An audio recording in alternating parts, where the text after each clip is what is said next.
Gloire au Père, au Fils et au Saint-Esprit, au seul et vrai Dieu, maintenant et à jamais. Sa paix soit avec vous.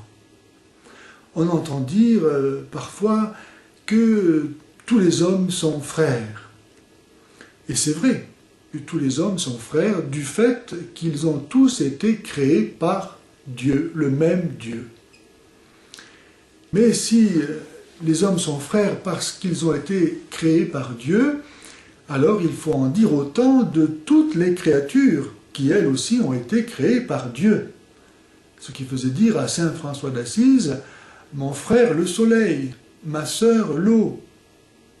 On voit que être le frère d'une limace ou d'une salade, ça ne va pas très loin.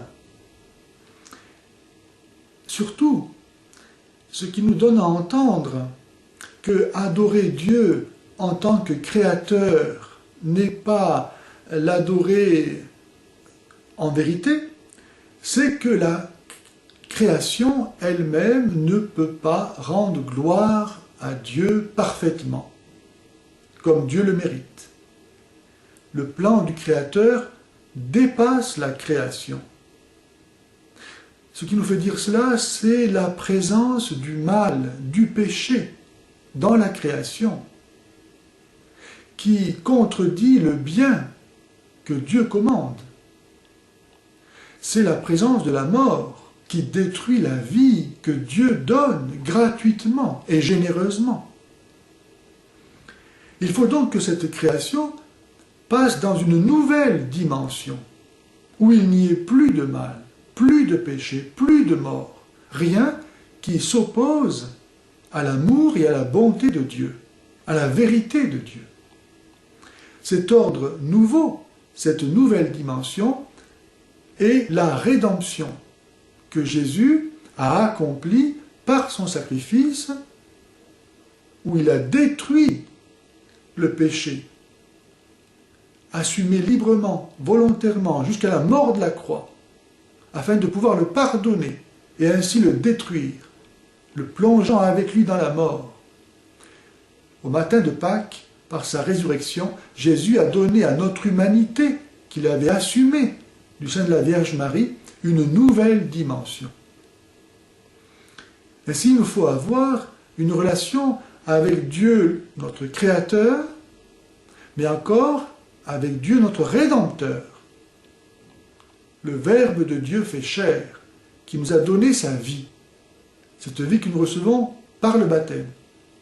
Et par le baptême, nous devenons enfants de Dieu, non plus donc seulement parce que nous aurions été créés par Dieu, comme toutes les créatures, mais nous devenons enfants de Dieu comme seul Jésus est enfant de Dieu.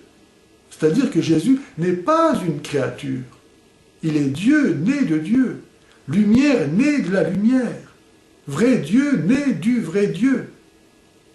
Dieu qui a assumé notre nature humaine, en sorte que, par pure grâce, nous devenons, dans le baptême, participants de la nature divine. Mais ça ne suffit pas encore d'être baptisé pour être sauvé. Car ce baptême, nous le recevons donné à notre liberté pour que, à l'écoute de l'Esprit Saint, celui-ci puisse se déployer, cette vie puisse grandir et porter son fruit qui est notre divinisation. Ainsi, il nous faut avoir encore une relation avec Dieu le Saint-Esprit au titre de notre sanctification.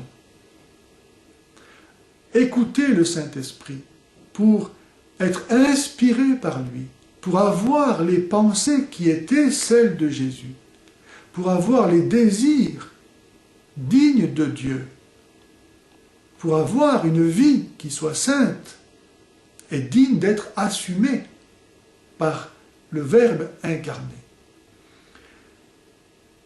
Être enfant de Dieu en vérité et pouvoir donc rendre gloire à Dieu en vérité, c'est avoir une relation donc non pas seulement avec Dieu, le Créateur, au titre de notre création, mais encore avoir une relation avec Dieu, le Rédempteur, au titre de notre rédemption, et avec Dieu, le Sanctificateur, au titre de notre sanctification.